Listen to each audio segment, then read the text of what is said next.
இருட்ட கிழிக்கிற வித்த நம்ம சூரியனுக்கு தெரியும். நாம கட்டுற வரிப்பணம் எல்லாம் நமக்குத்தானே வரணும். கேட்கும் போது தராதவனுக்கு தோல்விய பரிசா தரணும். ஆலை உணவு திட்டம்னு பிள்ளைங்க மனசுல ஸ்டாலின் குரல். 1000 ரூபாய் திட்டம்னு மகளிர் மனசுல ஸ்டாலின் குரல். இந்தியாவை காக்க ஸ்டாலின் அழைக்கிறேன். லிபர்டி தமிழ் நேயர்களுக்கு வணக்கம். இன்றைய நேர்காணலில் நாம் சந்திக்க இருப்பவர் விடுதலை சிறுத்தைகள் கட்சியின் மாநில துணை பொதுச் செயலாளரும் நாகை சட்டமன்ற உறுப்பினருமான திரு ஆலூர் ஷானவாஸ் அவர்கள். வணக்கம். வணக்கம். சமீபத்தில் ஜேபி நட்டா அவர்கள் தமிழகம் வந்திருந்தார். அவர் பேசுறது முன்கூட்டி மக்களிடையே கேட்குறாரு, நான் இங்கிலீஷில் பேசவா ஹிந்தியில் பேசவா அப்படின்னு கேட்குறாரு. மக்களுக்கு அது புரியலை. அவர் பேச ஆரம்பிக்கிறாரு. மக்கள் எல்லாருமே கலைந்து போகிறத நம்ம டிவியில் பார்க்குறோம். நிறைய கட்டுப்படுத்தி உட்கார வைக்கிற சொல்கிறாங்க. ஆனாலும் மக்கள் தொடர்ந்து கலைஞ்சு போகிறாங்க. இதற்கு முன்பு மோடி அவர்கள் கோயம்புத்தூரில் கூட இது போல் சம்பவம் அரங்கேறிச்சு. சமூக வலைதளங்களில் அது ஒரு விமர்சனத்துக்குள்ளாச்சு. இந்த சம்பவத்தை நீங்கள் எப்படி பார்க்குறீங்க? பாஜக வளர்ந்து விட்டது, 18 விழுக்காடு வரைக்கும் வாக்கு வாங்க போகுது. அண்ணாமலை வந்த பிறகு தமிழ்நாட்டில் ஒரு மிகப்பெரிய தலைகீழ் மாற்றத்தை ஏற்படுத்திட்டாரு.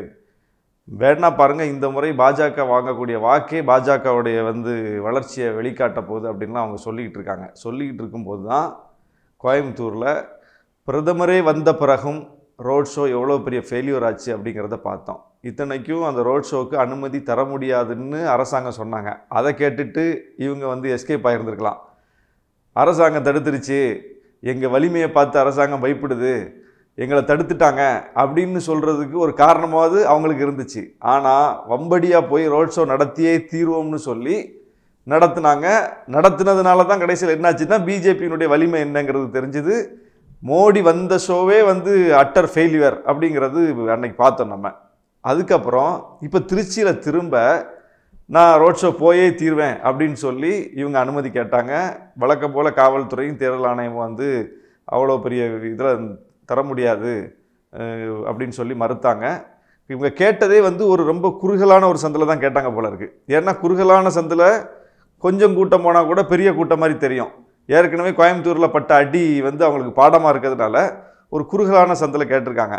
அது பாதுகாப்பு காரணங்களை காட்டி தர முடியாதுன்னு சொல்லவும் கோர்ட்டில் போய் அனுமதி வாங்கிட்டு கோர்ட் இந்த டைம்லேருந்து இந்த டைம்னு ஒரு டைம் ஃப்ரேம் பண்ணி கொடுத்தாங்க. இவங்களும் அந்த டைமில் இருந்து தொடங்குறதுக்கு ரெடியாக இருந்தாங்க. ஆனால் கூட்டம் வரல.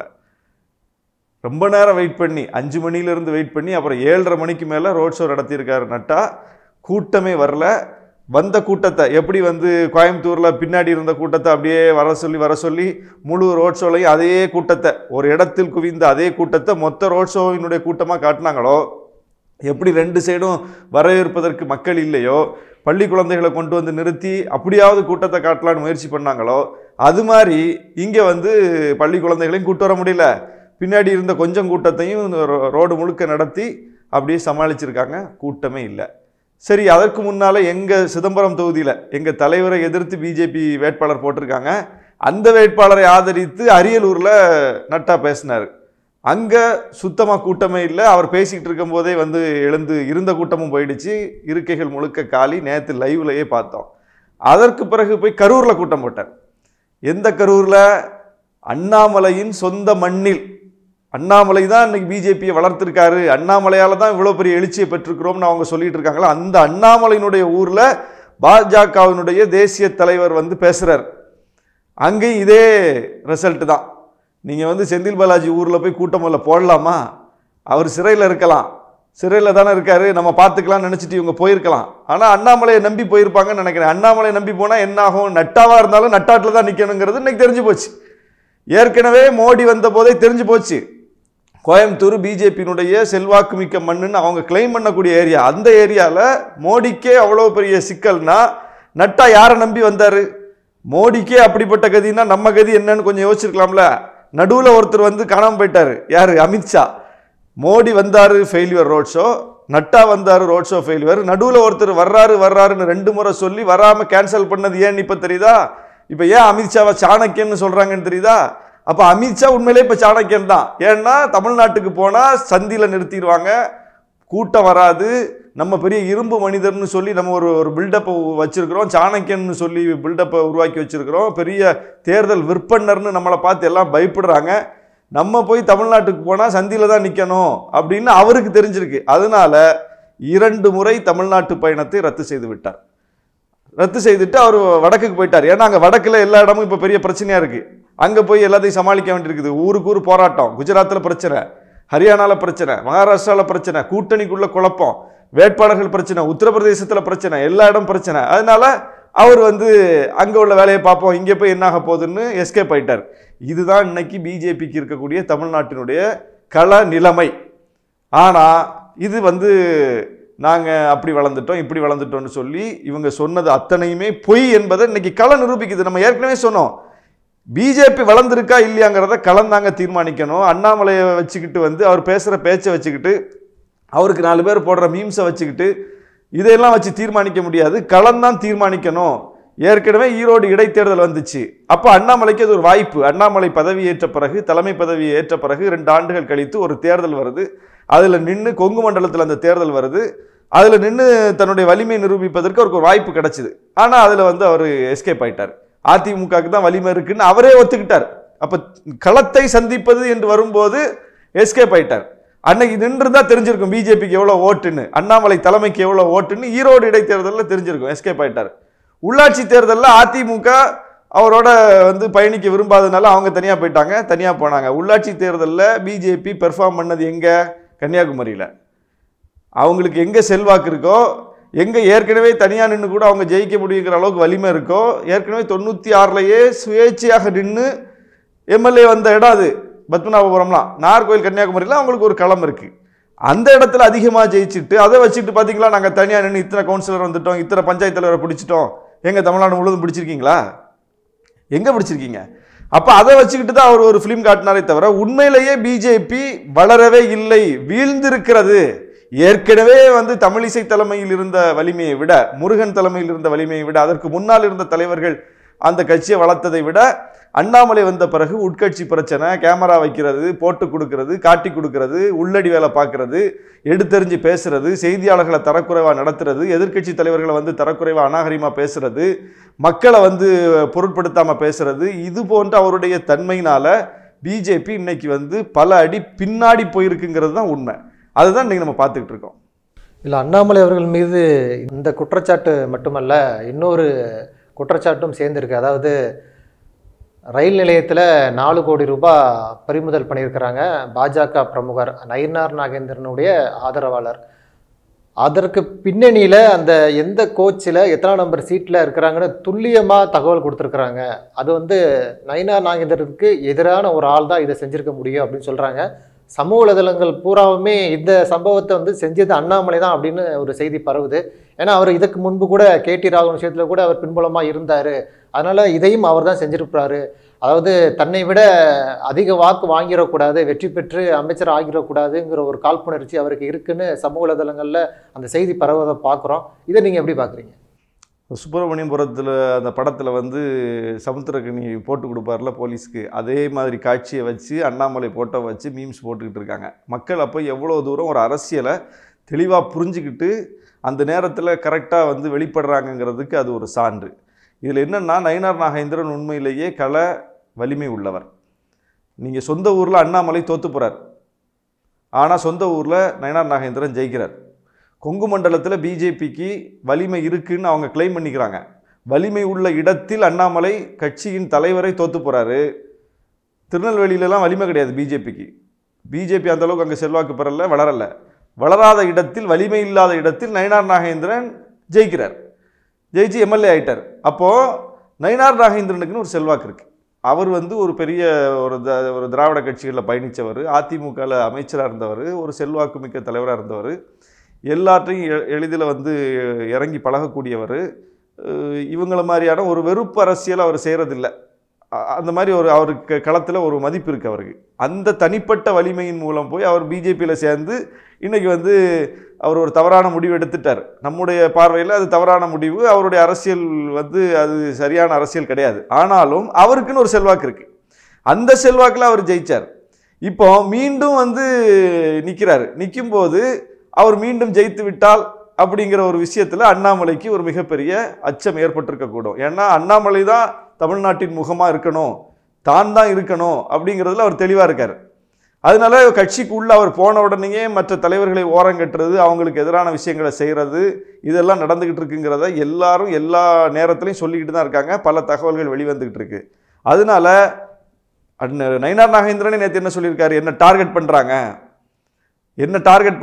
என்ன குறி வைக்கிறாங்க, எனக்கு எதிரான வேலை நடக்குது அப்படின்னு சொல்லிட்டு எல்லாத்தையும் சொல்லிட்டு கடைசியில் வந்து அது திமுக தான் செய்யறாங்கன்ட்டாரு. திமுக ஏன் செய்ய போறாங்க? பிடிபட்டது யாரு? திமுக காரரா பிடிபட்டிருக்காரு? பிடிபட்டிருப்பது நயினார் நாகேந்திரன் அவர்களுடைய அலுவலகத்தில் வேலை பார்க்கக்கூடிய ஒரு பணியாளர். அதுக்கப்புறம் பிஜேபி உறுப்பினர் அட்டை வைத்திருக்கக்கூடிய பிஜேபிக்காரர். அப்போ பிஜேபிக்காரரு இவர்கிட்ட பணியாளராக இருக்கிறவர், அவங்கள்ட்ட கைப்பற்றப்பட்ட பணம், அவங்க வாக்குமூலமும் நாங்கள் நயினார் நாகேந்திரனுக்கு எடுத்துகிட்டு போனோங்கிறது தான் அவங்களும் வாக்குமூலமாக கொடுத்துருக்காங்க. அப்போ இவ்வளோ ஸ்ட்ராங் எவிடன்ஸ் இருக்குது. அப்போ இது வந்து நயினார் நாகேந்திரன் அவர்களுடைய பணம் தான், தேர்தல் பரப்புரைக்காக தேர்தல் செலவுகளுக்காக கொண்டு செல்லப்பட்ட பணம் தான் அப்படிங்கிறத அவர்களுடைய வாக்குமூலத்திலிருந்தும் பிடிபட்டவர்கள் யாரு அப்படிங்கிறதுல இருந்தும் இன்னைக்கு தெரிய வந்திருக்கு. இது ஒரு பக்கம் இருக்கு. சரி, இப்போ ரயிலில் பணத்தை எடுத்துட்டு போறாங்க. ரயிலில் நூற்றுக்கணக்கான ஆயிரக்கணக்கான பயணிகள் அன்னைக்கு தாம்பரம் ரயில் நிலையத்தில் ஏறி இருப்பாங்க. எல்லாரையும் செக் பண்ணி இவங்களையும் அதில் செக் பண்ணி பிடிபட்டதா அப்படின்னு பார்த்தா இல்லை. ஒவ்வொரு பயணியினுடைய பையையும் சோதிச்சு, அவங்களையும் சோதிச்சு, அப்படி ஒவ்வொருத்தரையா சோதிக்கும் போது அதில் இவங்களையும் சோதிச்சு இவங்கள்ட்ட பிடிபட்டிருந்து அப்படின்னா கூட நம்புறதுக்கு லாஜிக் இருக்கு. ஆனால் அப்படி யாரையும் சோதிச்சு அந்த ரயில் நிலையத்துக்குள்ள நுழைஞ்ச ரயில் பெட்டிக்குள்ள இருக்கிற ஒவ்வொருத்தருடைய பையையும் சோதிச்சு பிடிக்கப்பட்டதல்ல. கரெக்டா இந்த கோச்சில் இவங்க இருக்காங்க, இவங்க பைய சோதனை போட்டால் பணம் கிடைக்கும்னு சொல்லி போய் பிடிச்சது. அப்போ துல்லியமாக பிடிக்கப்பட்டிருக்கிறார்கள். இப்போ துல்லியமாக எப்படி பிடிக்க முடியும்? ரேண்டமாக பிடிக்கல, துல்லியமாக பிடிச்சிருக்காங்க. துல்லியமாக எப்படி பிடிக்க முடியும்? அப்போ அவங்களுக்கு முன்கூட்டியே தகவல் கிடைக்கப்பட்டு தான் இந்த கோச்சில் இந்த ஆட்கள் பண பையோட இருக்காங்கங்கிற தகவல் தெரிஞ்சு தான் போய் பறக்கும் படை பிடிச்சிருக்கு. தகவல் கொடுத்தது யாரு? இப்போ நயினார் நாகேந்திரன் அவர்களுடைய தொகுதிக்கு தேர்தல் செலவுகளுக்கு 4 கோடி போகுதுங்கிறது யாருக்கு தெரியும்? அதிமுக காரருக்கு தெரியுமா? திமுக காரருக்கு தெரியுமா? விசிக காரருக்கு தெரியுமா? காங்கிரஸ்காரருக்கு தெரியுமா? யாருக்கு தெரியும்? கொண்டு போறது யாரு? கொண்டு போறது பிஜேபி காரரு, கொண்டு போறது நயினார் நாகேந்திரனுடைய ஆட்கள். அப்போ அவங்க தரப்புக்கு தான் தெரியும், அவங்க கட்சிக்கு தான் தெரியும், அவங்க கட்சி தலைமைக்கு தான் அவங்க போட்டியிடக்கூடிய தொகுதிகளுக்கு எவ்வளவு பணம் போகுதுங்கிறது தெரியும். அப்ப இந்த தகவல் பிஜேபி தவிர யாருக்கும் தெரியாது. பிஜேபியில ஒரு கடைமட்ட தொண்டனுக்கு தெரியுமா? தெரியாது. கீழ்மட்ட நிர்வாகிக்கு தெரியுமா? தெரியாது. இன்னைக்கு நயினார் நாகேந்திரனுக்கு பணம் போகுதுங்கிறது மற்ற கட்சிக்காரங்களுக்கு தெரியாது, மற்ற அமைப்புகளுக்கு யாருக்கும் தெரியாது, நம்ம பிஜேபியிலேயே மற்றவங்களுக்கு யாருக்கும் தெரியாது. பிஜேபி தலைமைக்கு தெரியும் எந்த தொகுதிக்கு எவ்வளோ காசு போகுதுன்னு. பிஜேபி தலைமையினுடைய நாலேஜ் இல்லாமல் பிஜேபியினுடைய ஒரு வேட்பாளர் தொகுதிக்கு இவ்வளோ பணம் போகிறதுக்கு வாய்ப்பே கிடையாது. அப்போ என்னைக்கு பணம் போக போகுது, யார் எடுத்துகிட்டு போக போகிறா, பிஜேபி தலைமைக்கு தெரியும். பிஜேபி தலைமைக்கு மட்டுமே தெரிந்த, நயினார் நாகேந்திரன் அவர்களுக்கு மட்டுமே தெரிந்த, நயினார் நாகேந்திரன் தரப்பு ஆட்களுக்கு மட்டுமே தெரிந்த ஒரு உண்மை பறக்கும்படைக்கு எப்படி தெரிஞ்சது? பறக்கும்படை எல்லாரையும் சோதனை போட்ட போது பிடிச்சிருந்தா எல்லாரையும் சோதனை போட்டாங்க, மாட்டிக்கிட்டாங்கன்னு சொல்லலாம். யாரையுமே சோதனை போடலை, இவங்களை மட்டும் சோதனை போட்டிருக்காங்கன்னா பறக்கும்படைக்கு தகவல் கொடுத்தது யார்? அங்கதான் நம்ம சமுத்திரக்கனி சீன் இன்னைக்கு மீம்ஸா வந்திருக்கிறதுல அது பொருந்தி போகுது. அப்போ இது மாதிரி வேலை செய்வது அண்ணாமலைக்கு கைவந்த கலை அப்படிங்கிறத எல்லாரும் புரிஞ்சு வச்சிருக்காங்க. அதனாலதான் அந்த விமர்சனம் வந்திருக்கு. இல்லை, இதெல்லாம் வரும் குற்றச்சாட்டு தானே சொல்றாங்க. இப்போ கேடி ராகவன் விஷயத்தையோ இதையோ ஒரு சும்மா ஒரு குற்றச்சாட்டு அண்ணாமலை மீது அவர்கள் சொல்றாரு. ஆனால் அவர் மேலிடத்துக்கு ரொம்ப நெருக்கமா இருக்காரு.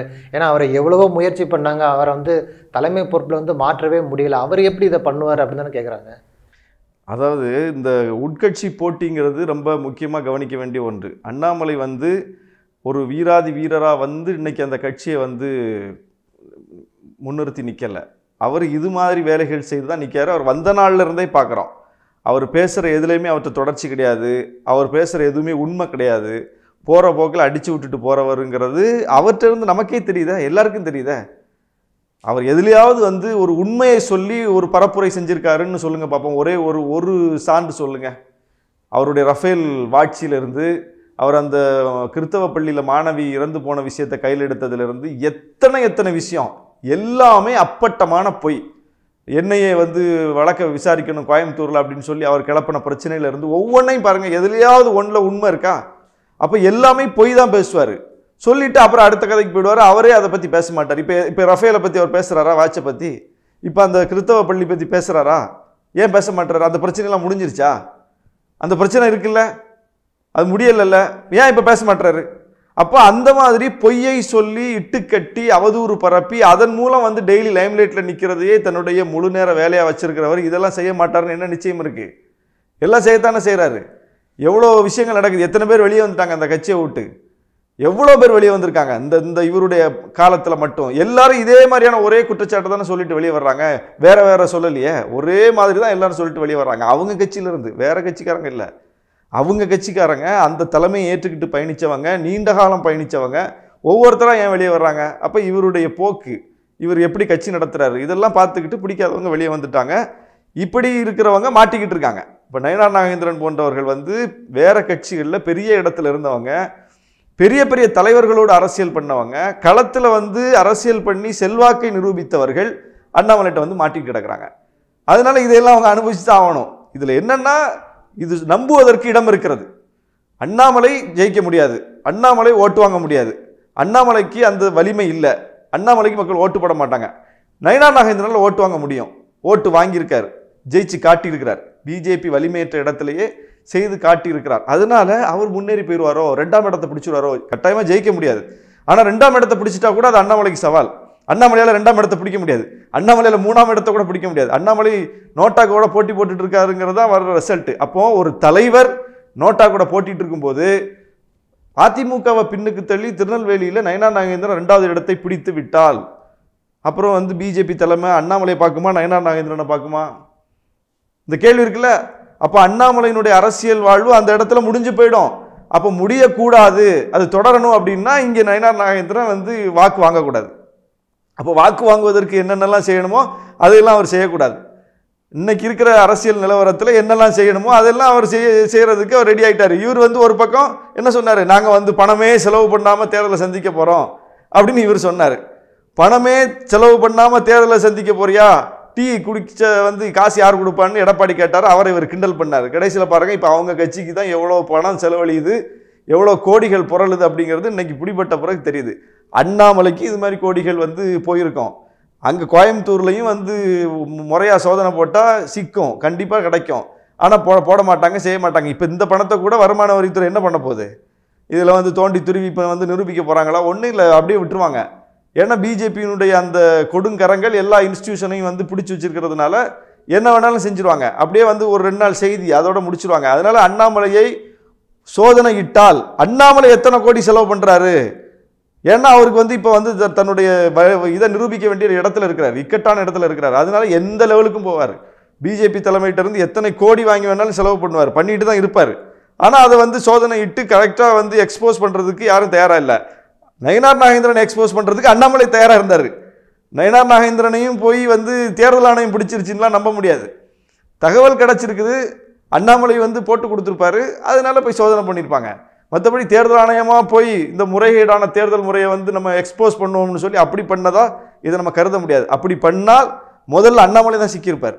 அதனால இப்படி நயினார் நாகேந்திரனை சிக்க வைத்ததில் அண்ணாமலையினுடைய கை இருக்கிறது என்கிற சந்தேகத்தில் அதை நம்புவதற்கு உண்மை இருக்கிறது. ஒன்று, இன்னைக்கு நயினார் நாகேந்திரன் அவர்களை தகுதி நீக்கம் செய்யணும்னு கம்யூனிஸ்ட் கட்சி கேட்டிருக்காங்க, காங்கிரஸ் கட்சி கேட்டிருக்குது, திமுகவும் கேட்டிருக்காங்க. எங்களுடைய இந்தியா கூட்டணி அதை வந்து ஒரு மிகப்பெரிய கோரிக்கையாக முன் வச்சுருக்கோம். இதை வந்து தேர்தல் ஆணையம் செய்தால் ரொம்ப முக்கியமான ஒரு தேர்தல் திருப்பு முனையாக அது அமையும். அண்ணாமலை வந்து நயினார் நாகேந்திரனை காலி பண்ணது ப்ரூவ் ஆகிடும். நன்றி. நிறைய பயனுள்ள தகவல்களை நேயர்கள் சொல்லியிருக்கீங்க. உங்கள் நேரத்துக்கு நன்றி.